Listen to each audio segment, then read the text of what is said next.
Questão 4 do Enem de 2016, uma questão de grau de dificuldade um pouco mais elevado. O trilho de ar é um dispositivo utilizado em laboratórios de física para analisar movimentos em que os corpos de prova, carrinhos, podem se mover com atrito desprezível. A figura ilustra um trilho horizontal com dois carrinhos, 1 e 2, em que se realiza um experimento para obter a massa do carrinho 2. No instante que o carrinho 1, de 150 gramas, passa a se mover com velocidade escalar constante, o carrinho 2 está em repouso. No momento em que o carrinho 1 se choca com o carrinho 2, ambos passam a se movimentar juntos. Informação importante. Com velocidade escalar também constante. Os sensores eletrônicos distribuídos ao longo do trilho determinam as posições e registram os instantes associados à passagem de cada carrinho, gerando os dados do quadro. Com base nos dados experimentais, o valor da massa do carrinho 2 é igual a... Repare, aqui na tabela, carrinho 1, ele se desloca durante 1 segundo, ou seja, ele passa pelo sensor 1, dispara o cronômetro. Ao passar pelo sensor 2, passou 1 segundo, então este movimento durou 1 segundo.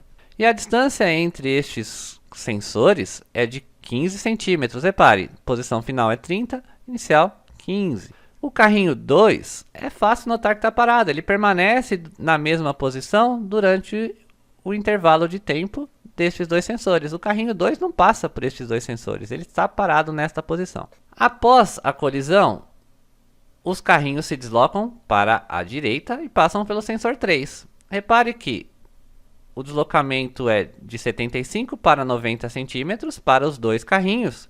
E ele leva o mesmo intervalo de tempo, afinal os dois estão juntos, de 8 para 11 segundos, de 8 para 11 segundos.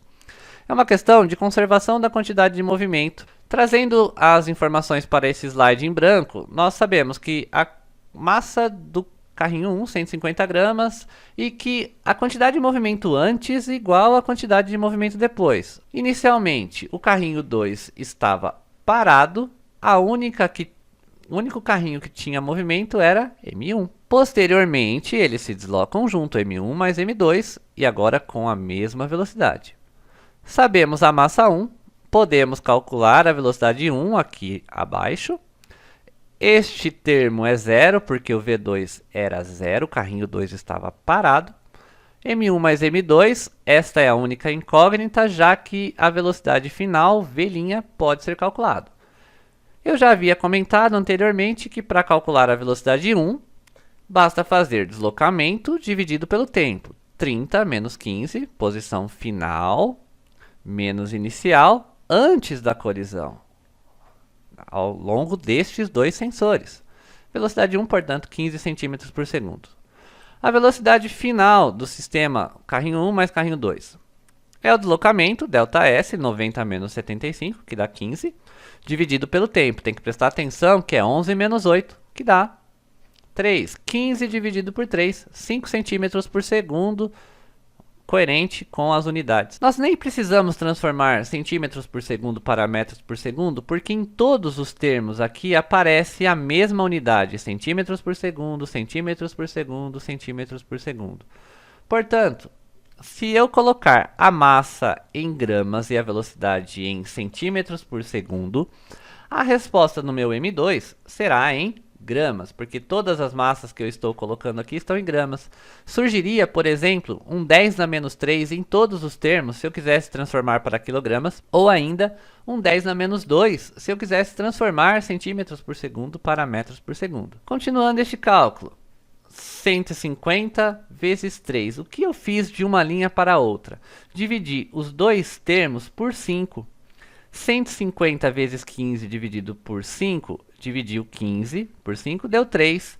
E este termo dividido por 5 ficou apenas 150 mais M2. 150 vezes 3, 450. O 150 que está positivo passa para o outro lado, negativo.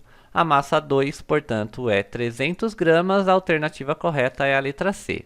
Se você optasse por fazer esta distributiva, a resolução seria a mesma, daria bem mais trabalho. As provas não te fornecem um espaço muito grande para fazer as contas. Portanto, eu até recomendo que, por exemplo, este cálculo aqui, velocidade, se você olha que o deslocamento foi de 15 e o tempo foi de 1 segundo. Já calcule mentalmente a velocidade da partícula 1, 15 centímetros por segundo. O mesmo para as velocidades finais. Tem que tomar muito cuidado com o espaço, senão você desorganiza todo o cálculo e você até se perde na resolução.